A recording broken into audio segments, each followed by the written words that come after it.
12시 많은 참여 바랍니다.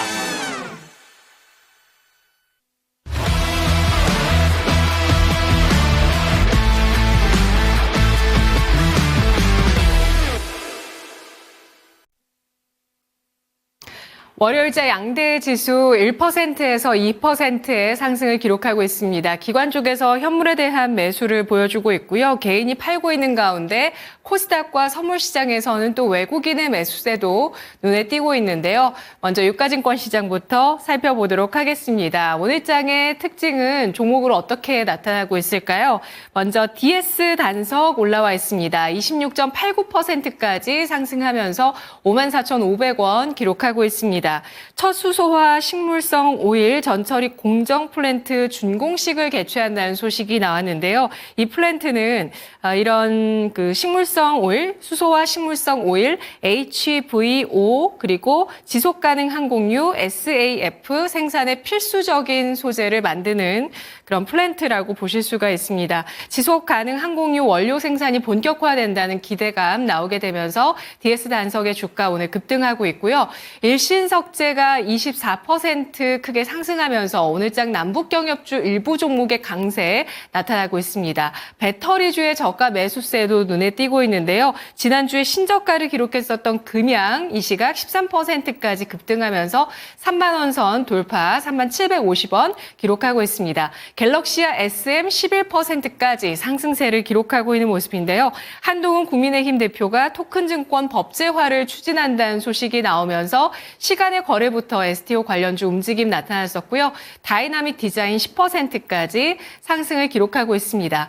이어서 유가증권 시장의 상승률 상위 종목 뒤를 이어서 보시면 갤럭시아 SM 같은 STO 관련주 그리고 지난주에 수주가 있었던 HJ 중공업 오늘장까지도 9% 상승을 기록하고 있는 모습 나오고 있고요. 영풍이 9.2%, 하나솔루션, 전진건설 로봇 같은 종목들 8% 넘는 상승을 기록하고 있는데요. 뒤를 이어서 유가증권 시장의 하락률 상위 종목 보도록 하겠습니다. 하락률 상위 종목 가운데서는 오늘 우크라이나 재건주 가운데 금호건설 우선주 올라왔었고요. 그리고 진양그룹주들이 나란히 올라와 있는데 진양폴리, 진양산업, 진양화학 같은 화학결에 있는 진양그룹주들 9%에서 13%까지 급락입니다. 빙그레가 6.92% 하락하면서 65,900원 나타내고 있는데요. 빙그레가 인적 분할을 결정했습니다. 인적 분할 통해서 음식료품 생산사업과 투자사업 부문을 나누는 회사 분할을 결정했다고 지난 22일 공시가 나왔습니다. 이런 가운데 오늘 빙그레의 주가는 하락세 띄고 있고요. 서울식품 우선주 6.8% 하락하면서 1,177원 선 기록하고 있습니다. 뒤를 이어서 고배당과 신규 사업에 대한 기대감이 있었던 SGC 에너지도 하락하고 있고요. 금호건설 우선주의 하락세, 팜스코와 대창 5에서 6% 하락을 기록하고 있습니다. 원자재 관련한 종목군들 하락하고 있고요. HS 효성 첨단소재, HS 효성 같은 종목도 4에서 5% 하락세 띄고 있는데요. 김영일 전문가 만나보겠습니다. 전문가님 안녕하세요. 네, 반갑습니다. 김영일 전문가입니다. 네, 유가증권 시장 특징주 꼽아주시죠. 네, 일단은 현재 시장 긍정적으로 또 반등세 이어나가고 있는 상황입니다. 일단은 미증시 같은 경우에 최근에 약간의 그림이 조금 달라졌죠. 나스닥이 그동안에 계속해서 올라가다가 조정 이후에 또 이제 빅테크 관련된 기업들이 살짝 조정이 나오면서 다우지수로 약간은 물량이 넘어가는 그런 모습들이 나타나고 있습니다. 그래서 우리 증시 같은 경우에도 최근에 사실 시장 자체만 놓고 보면 긍정적인 이슈들이 그래도 몇 가지 있었잖아요. 이제 금투세에 대한 부분이라든지, 그 다음에 또 쟁점으로 이어지고 있는 게 금투세 폐지, 그 다음에 시장에서 삼성전자 자사주 매입 소식도 나왔고, 그 다음에 또 연달아서 이제 또 이 상법 개정에 대한 이야기까지 나오고 있는 상황입니다. 물론 지금 또 이제 여당 쪽에서 상법 개정에 대해서는 약간은 부정적인 이야기를 또 하고 있기는 하지만 어찌됐든 지금 현재 시장에서 약간의 또 화두로 더 올라오고 있다라는 점이 그래도 시장에서는 긍정적으로 볼 수 있는 부분이다 생각을 해주시면 될 것 같습니다. 그러면서 오늘 우리 시장 코스피나 코스닥 어느 정도 또 반등세가 이어지는 모습 확인을 할 수가 있는데 아무래도 이 부분은 알테오젠이 또 이제 반등이 나오는 부분이 중요하겠죠. 알테오젠이 금요일까지 조정이 나오다가 또 오늘 같은 경우에는 반등세가 나타나고 있는 그런 상황이고 그 외에 이제 대형주들 2차전지나 혹은 뭐 삼성전자 연속적으로 또 반등을 이어나가다 보니까 지수 자체는 계속해서 상승이 나오는 모습을 확인을 할 수가 있는 것 같습니다. 다만 실질적으로 현재 또 상승이 나오는 쪽들을 보게 되면 역시나 개별 이슈에 조금 집중해서 상승이 좀 나오고 있다라고 생각을 하고 있거든요. 그러면서 조선주들도 한번 이야기를 해봐야 될 것 같은데 지금 조선주들 같은 경우에는 계속해서 또 상승세를 이어나가고 있는 모습입니다. 특히나 뭐 HJ 중공업 같은 경우에는 또 새로 이 수주 소식이 나오게 되면서 굉장히 또 좋은 상승이 나타나고 있는 모습 확인을 할 수가 있습니다. 다만 조선주들 같은 경우에는 계속해서 이제 강조를 드리지만 슬슬 이전 고점에 도달을 하거나 약간은 또 신고가에 도달을 한 종목들이 많이 있기 때문에 차익 실현에 대한 부분을 또 조심하셔야 된다라고 또 강조를 드렸죠. 지금 오늘 대형주들을 봤을 때 추가적으로 상승이 또 나오고 있기는 하지만 바로 또 이제 차익 실현이 좀 나와버리는 모습들이 나타나거든요. 그리고 지금 기자재 쪽 같은 경우에도 일부 종목들 제외하고서는 약간의 또 차익 실현에 대한 움직임이 나타나는 종목군들이 슬슬 보여지고 있으니까 조선주들 같은 경우에는 저는 굳이 뭐 가는 종목들을 따라갈 필요는 없다라고 생각을 하고 있습니다. 지금 보게 되면 후발주자들도 충분히 좀 잘 출발을 해주고 있거든요. 지금 상대적으로 이제 박스권에 있는 STX 엔진도 계속해서 좀 매물 소화를 해주려는 노력들을 해주고 있고, 그 다음에 뭐 한국화본 같은 경우에도 지금 보게 되면 4분기 실적이 올라와 줄 것으로 기대가 되고 있는 상황에서 바닥권에 있는 상황이거든요. 그래서 지금 조선 쪽들 같은 경우에는 이미 올라온 종목들을 제외하고서라도 후발주자로 접근을 할 수 있는 종목군들이 또 충분히 많이 있다라고 저는 생각을 하고 있어서 너무 고점에 있는 종목들, 뭔가 고점에서 지금 뭐 성광밴드처럼 오늘까지 추가 상승이 나오는데 뭔가 차익 실현이 나올 수 있는 위험성이 있는 위치에 있는 종목군들은 트레이딩 쪽으로만 접근을 해주시는 게 좋을 것 같고, 나는 후발주자로 트레이딩 할 자신은 없는데 조선주를 좀 따라 타고 싶다라고 하시면 상대적으로 좀 안전한 구간에 있는 뭐 한국화본 같은 4분기에 실적도 좋아지는데 바닥에 있는 그런 종목군들을 접근을 하는 것이 좋지 않을까 생각이 됩니다. 자, 그다음에 로봇주들 같은 경우에는 한 번 더 이야기를 좀 해야 될 것 같아서 이제 오늘 가져왔는데, 지금 시장은 트럼프 트레이딩과 머스크 트레이딩이 어찌됐든 이어지고 있다라고 봐야 될 것 같습니다. 결국 뭐 오늘 같은 경우에도 추가적으로 상승을 주도하는 쪽들은 약간의 또 이제 이 머스크와 트럼프 트레이딩에 대한 어떤 관점들이 이어지고 있다라고 생각을 해야 될 것 같은데, 일단은 지금 로봇주들 같은 경우에는 또 한 사이클이 돌았기 때문에 잠시 쉬어갈 수가 있다라는 점을 다시 한번 생각을 해주셔야 됩니다. 지금 저번 주까지 로봇주들이 굉장히 좋은 흐름이 나타났었죠. 그래서 제가 저번 주 초에 이제 또 로봇 관련된 종목군들은 그래도 흐름이 나쁘지 않다라고 말씀을 드렸는데, 로보티즈, 뭐 그 다음에 로보, 유진로봇 요 세 종목을 탑픽으로 말씀을 드렸죠.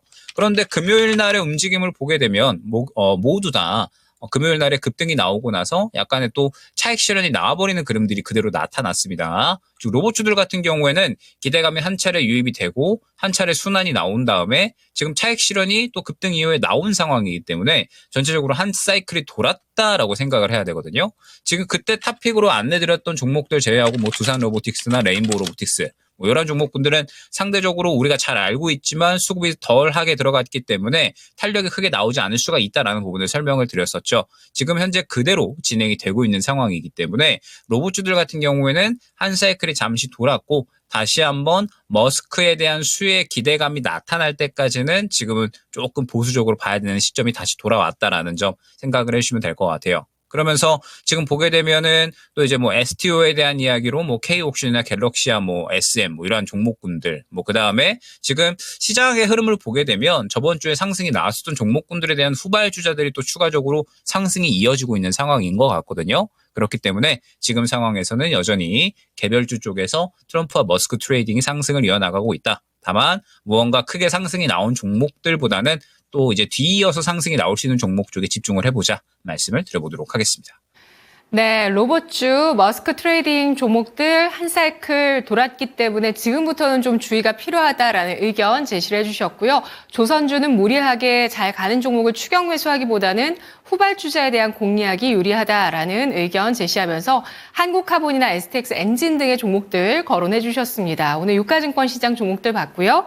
이어서 코스닥 가보겠습니다. 코스닥의 상승률 상위 종목 가운데서 투비소프트가 상한가 들어갔고요. 상보도 역시 상한가, 이오플로우 상한가 들어가 있습니다. 소프트웨어 관련주, 또 배터리 관련주와 그리고 인슐린 펌프라고 해서 이쪽 헬스케어 쪽의 종목 올라와 있고요. 미코바이오메드가 27%까지 상승 기록하고 있는데 세계보건기구의 엠폭스에 대한 경보 최고 수준 유지 소식이 나왔습니다. 비상사태를 유지한다라는 소식에 따라서 미코바이오메드의 주가 반응을 하고 있고요. K옥션 20% 넘게 상승하고 있습니다. STO 관련주의 강세 양대 시장에서 나타나고 있고요. 또 코스닥에 이어서 상승하고 있는 종목 가운데서는 핑거가 나와 있는데요. 20% 넘게까지 상승을 기록하고 있습니다. 네이처셀, 오늘 알테오젠 이런 대형 제약 바이오주들 상승 나오고 있고요. 참 좋은 여행이 중국의 무비자 입국 기간 확대 소식에 따라서 19%까지 상승을 하고 있습니다. 알서포트 18%, 지오릿 에너지 같은 리튬 관련주도 18% 상승을 하고 있고요. 하락률 상위 종목 가보겠습니다. 코스닥의 하락률 상위 종목에서는 DYD가 9% 약세 기록하고 있고요. 지노미트리, 아크솔루션스, B2M, 파커스 6%에서 8%가량의 하락입니다. 뒤를 이어서 보시면 다보링크 같은 종목은 2차 전지 음극재 시장 진출 소식이 있었는데 약세 이어지고 있고 DGI, 링크드, 클리노믹스, 윈스, 푸드나무 4에서 5%의 약세인데요. 코스닥의 특징 좀 알아볼게요. 전문가님. 네, 일단은 지금 시장 상황에서 결국에 보게 되면 대형주들은 반등세를 이어나가고 있는 정도고 계속해서 개별주들이 좀 순환이 나오고 있다라고 말씀을 드렸잖아요. 앞서 말씀드렸던 STO 관련된 종목군들도 지금 여당, 야당 가릴 것 없이 이야기가 나오고 있는 상황이고 이번에 또 이제 연준 의장으로 고려중인 또 이제 워시라는 인물이 또 CBDC 그다음에 암호화폐에 대한 부분에 대해서 상당히 또 이제 어느 정도 좀 옹호하는 그런 이제 또 인물이다라고 생각을 해주시면 될 것 같습니다. 그래서 그 부분이 또 같이 이야기가 나오게 되면서 시장에서 주목을 받고 있는 것 같고 그다음에 중국 무비자 입국에 대한 부분이라든지 굉장히 지금 오늘 시장이 좋은 반등이 나와주고 있는데 개별주 중에서는 또 상당히 여러 가지 섹터가 빠르게 순환이 나오고 있는 상황이거든요. 그래서 지금 상황에서는 기준을 좀 잘 잡고 지속성이 확실하게 조금 나타날 수 있는 섹터에게 또 선별을 해서 접근을 하는 것이 상당히 중요하다라고 생각을 하고 있는데 제가 지금 저번 주부터 결국에는 갈 수밖에 없을 것이다라고 강조를 드리는 쪽이 또 있죠. 우크라이나 재건 쪽으로 해서 지금 SG가 오늘 또 상당히 좋은 상승세를 보여주고 있고 그다음에 지금 현대 에버다임이라든지 저번 주 같은 경우에는 대동기업 같은 또 농기계 관련된 종목군들이 또 상승이 나왔습니다. 주말간에 우크라이나 이 러시아 전쟁에 관한 이슈 그러니까 지금 양측에서 계속해서 공격을 한다, 미사일을 날린다, 약간 이런 이야기들이 나오고 있는데 또 이면에서는 지금 계속해서 협상에 대한 의지가 있다라는 이야기들을 계속해서 진행을 하고 있죠. 주말간에 또 추가적으로 젤렌스키 대통령이 내년에는 전쟁이 종식될 것이다 이러한 이야기들을 했기 때문에 지금 계속해서 트럼프 임기 전에 협상하기 전에 조금이라도 협상에서 좀 유리한 위치를 차지하기 위해서 계속해서 서로 이제 좀 액션을 내비치는 것이 아닌가 생각이 됩니다. 결국에는 협상은 이루어질 수밖에 없는 부분이다라고 보고 있기 때문에 지금 현재 상황에서 우크라이나 재건주들을 봤을 때 결론적으로는 추가적인 상승이 나올 수가 있겠다라는 부분을 또 설명을 드렸죠. 그러면서 히림 같은 경우에 저번 주에 계속해서 강조를 드리고 또 급등이 나오는 모습을 확인을 할 수가 있었는데 여전히 물량 자체는 지금 또 잘 들어와 있는 상황이기 때문에 히림 같은 경우는 여전히 또 긍정적이다 생각을 해주시면 될 것 같습니다. 그러면서 지금 우크라이나 재건주들 같은 경우에는 무언가 또 사이클이 한 차례 새롭게 돌 수가 있거든요. 그러니까 그동안에 상승이 나왔었던 종목군들보다는 지금 또 대동기업 같은 약간의 또 농기계 관련된 종목군들도 상당히 좀 물량을 잘 받고 있는 상황이기 때문에 우크라이나 재건주들 같은 경우에는 계속해서 여러분들이 집중해서 좀 지켜보시되 새롭게 바닥에서 출발할 수 있는 종목군들 위주로 한번 보시면 좋을 것 같다라는 점 생각을 해주시면 좋을 것 같고 그 다음에 이제 또 제약바이오를 또 한번 이야기를 간단하게 해보도록 하겠습니다. 지금 저번 주에 알테오젠 유상증자 찌라시 나오면서 급락을 했고 그다음에 펩트론 같은 경우에는 이번에 이제 또 기술 이전에 대한 부정적인 시각이 나오게 되면서 하락을 하고 있습니다. 우리가 제약바이오를 생각을 할 때 결론적으로 최근 상승이 나왔었던 구간은 알테오젠이라는 큰형 바이넥스 같은 이런 큰형들이 좀 잘 버텨주고 그 다음에 확실하게 비만 치료제라는 모멘텀이 이끌었었던 게 제약바이오였거든요. 그런데 지금 현재 상황을 보게 되면 알테오젠도 약간의 조정이 나오고 있는 상황이고 그 다음에 비만 치료제 관련된 종목군들도 지금 한 차례 기대감이 크게 돌았다가 쉬어가고 있는 구간이기 때문에 이러면은 시간이 상당히 좀 오래 걸릴 수가 있거든요. 한 차례 기대감으로 인해서 굉장히 큰 상승이 나왔다가 지금 강하게 물량을 뱉어내고 있는 상황이기 때문에 다시 한번 긴 매집의 구간을 거쳐 나가야 된다라고 생각을 해주셔야 됩니다. 그러면은 지금 이제 비만 치료제 그리고 제약바이오 쪽은 무언가 좀 새로운 이슈, 뭐 학회라든지 이러한 이슈가 다가올 때까지는 당분간은 시간이 걸릴 수밖에 없다라는 부분들 생각을 해야 되거든요. 그래서 확실하게 개별적으로 이슈가 있는 종목군들 제외하고서는 접근이 제한될 수가 있는 섹터다라는 점 생각을 해주시면 좋을 것 같고, 말씀드렸던 것처럼 지금 시장은 완전하게 계속해서 개별주 종목 장세가 이어지고 있습니다. 현재 대형주들, 뭐 반도체, 뭐 그다음에 2차 전지 이러한 종목군들이 반등이 나오는 건 시장이 바닥권에서 반등세를 연속적으로 이어나가고 있기 때문에 그만큼의 또 상승이 나오고 있는 거거든요. 지금 보게 되면 코스피가 말씀드렸던 것처럼 저항 구간에 슬슬 도달을 하기 때문에 이 구간에서 추가적으로 상승이 나오기 위해서는 무언가 시장 전체적으로 호재로 적용될 만한 이슈가 필요합니다. 만약에 그렇지 않다라고 하면 우리가 조정도 염두를 둬야 되는 그러한 구간에 위치해 있기 때문에 결론적으로 현재 시장은 계속해서 개별주 위주로 돌아갈 수밖에 없지 않을까 생각을 합니다. 다만 그러한 순환 속도가 굉장히 빠른 상황이기 때문에 그 순환 속도에 맞추어서 종목 선별을 잘할 필요성이 있다는 점 생각을 해주시면 좋을 것 같습니다. 네, 지금 제약바이오는 보수적인 관점 필요한 시점이라고 보고 있습니다. 알테오젠의 흔들림이 나왔고요. 알테오젠 특허에 대해서는 문제가 없다. 이런 증권가의 분석들이 나왔습니다만 오늘 또 반등도 나오고는 있죠. 하지만 이러한 흔들림이 일단 나왔고 차익 실현 매물이 울컥 나왔었죠. 그리고 펩트론 같은 이런 비만 치료제 관련주의 흔들림도 있었는데 주말 사이에 나온 소식 가운데서 비만 치료제 사용자 가운데 20%가 체중 감량 효과가 없다라는 외신 보도도 눈에 띄더라고요. 이런 제약바이오주들은 다시 한번 매집이 이루어지는 이런 좀 시간적 수급적인 여유가 필요하겠다라고 보고 있고요. 히림 등 우크라이나 재건주들은 바닥권에 있는 종목군 위주로 관심을 가져보자. 지금 시장 개별주 흐름으로 이어질 것이다라는 전망까지 덧붙여 주셨습니다. 분석 여기까지 들을게요. 고맙습니다. 네, 감사합니다. 네, 김영일 전문가의 랭킹 업앤다운이었습니다.